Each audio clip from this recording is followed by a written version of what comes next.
Le bateau pneumatique déjà plein à craquer, des enfants à bord, mais avant de partir, il va effectuer un nouveau stop sur la plage, où attendent une quinzaine de migrants supplémentaires.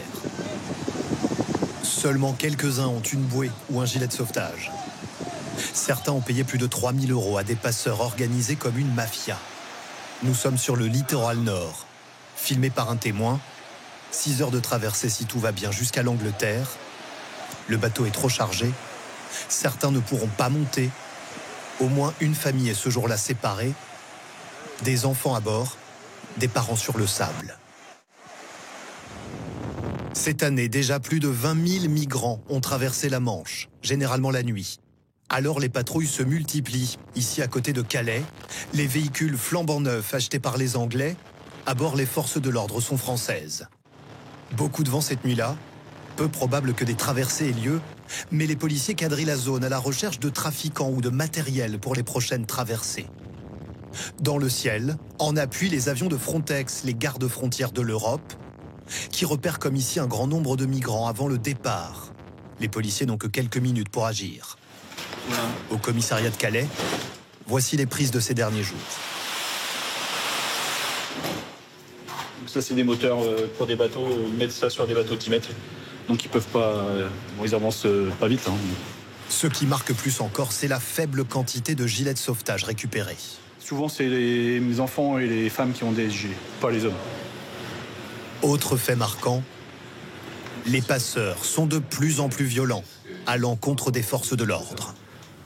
C'est organisé comme pour les trafics de stupéfiants. Ils vont préparer des sacs de ballast de chemin de fer, préparer des projectiles, des cailloux, pour que si les forces de l'ordre interviennent au moment de la livraison, ils puissent protéger le déchargement. Minuit, des migrants sans papier à vélo.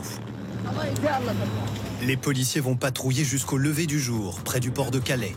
Transformés en prison, partout des grilles, des barbelés. Même la station essence ressemble à un bunker pour éviter toute intrusion. Ce soir, la mer étant agitée, certains espèrent rejoindre l'Angleterre. Il y en a là, vous les voyez là? Dans des camions. Ils sont accroupis. Repérés, ils quittent les lieux avant de retenter leur chance quelques minutes plus tard.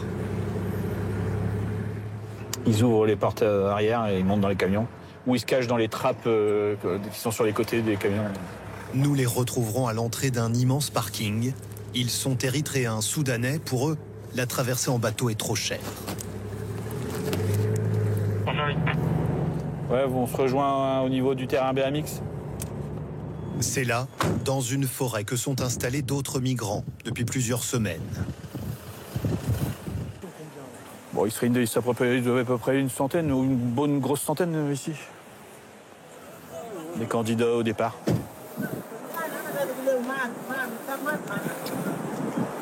Il y a même forcément des passeurs qui sont là, mais on ne peut pas faire la différence entre un passeur et un exilé.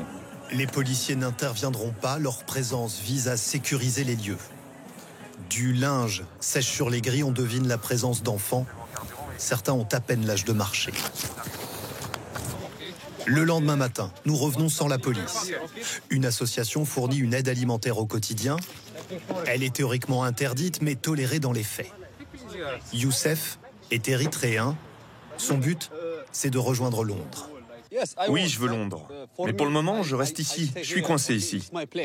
Faut pas que je me fasse voler mes affaires et mon argent. Je dors ici. C'est dur de tenir.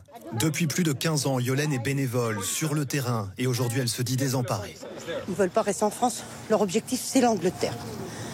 Et bon, ici, on les empêche de partir et on les empêche de rester. Donc, ils ne savent plus. Et leur dernière chance, c'est l'Angleterre. D'où tous les risques qu'ils prennent. Avec tous les morts qu'il y a eu cette année, c'est quand même dramatique. Les migrants errent par groupe dans le centre-ville. La situation semble impossible à résoudre. Elle dure depuis un quart de siècle. L'homme au manteau bleu que nous rencontrons dort dehors quand il n'occupe pas des logements vides. On marche partout. Dès qu'on voit ici, là, on dit ici, il n'y a personne. C'est comme ça, on squatte.